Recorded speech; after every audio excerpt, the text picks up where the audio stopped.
Good evening and welcome to the channel's studios here in London with your international news around the world in 5. Airstrikes have been reported in 2 cities in Yemen. Witnesses and governing Houthi rebels said an airport and military base were targeted in the capital Sana'a, while a power station in the western port city of Hudaydah was also hit. Houthi TV blamed the strikes on Israel, which has not commented on the reports. Casualties were not clear from initial reports. In recent days, Israel has warned it was preparing a major attack on the Houthis after the group fired drones and missiles at Israel. Houthi rebels, backed by Iran, have been attacking Israel since the first months of the Gaza war, which began in October 2023. The Russian government has cautioned against promoting hypotheses about the cause of the crash of a Russian-bound passenger plane that killed 38 people in Kazakhstan.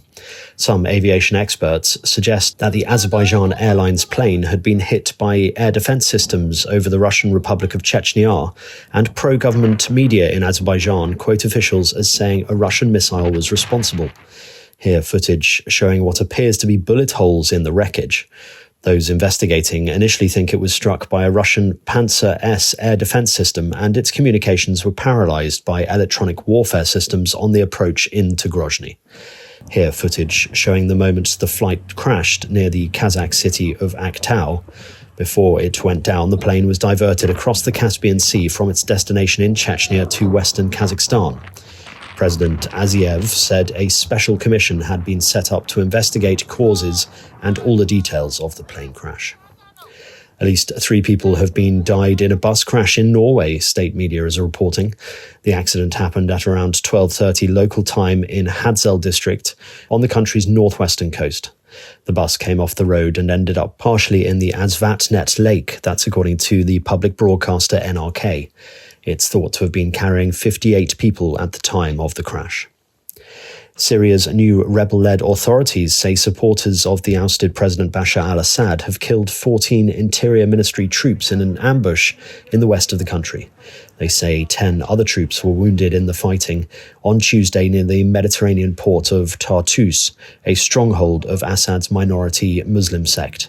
The clashes with pro-Assad loyalists are the first direct challenge to the authority of Syria's de facto leader, Ahmad al-Sharaa. Assad's presidency fell to rebel forces led by al-Shara's Islamist Hayat Tahrir al-Sham faction just over 2 weeks ago. A Palestinian TV channel says 5 of its journalists have been killed in an Israeli strike in the central Gaza Strip.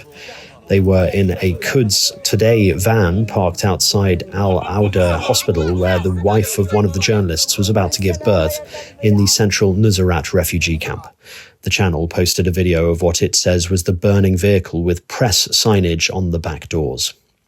Finnish police are investigating whether a Russian ship was involved in the sabotage of an electricity cable running between Finland and Estonia. Authorities say they believe the anchor of the Eagle S, a tanker registered with the Cook Islands, may have damaged the S-Link 2 cable.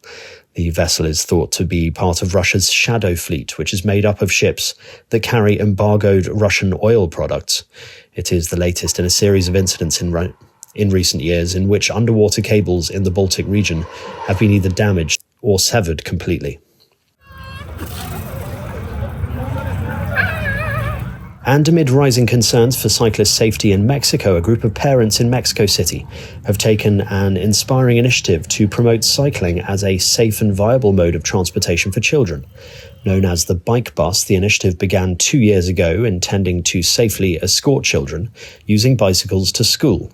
In 2022, there were 104 cyclist fatalities in Mexico. The bike bus operates a monthly route of approximately 3.5 kilometers, challenging yet rewarding for young cyclists. The group, which started with around 15 to 20 participants, has grown to include up to 110 people, with at least half being children of various ages riding their own bikes. Themed rides coincide with school events, adding a festive element to the journey, creating a joyful and safe cycling experience for the children. And that's your international news around the world in 5. Now back to the channel's studios in Lagos.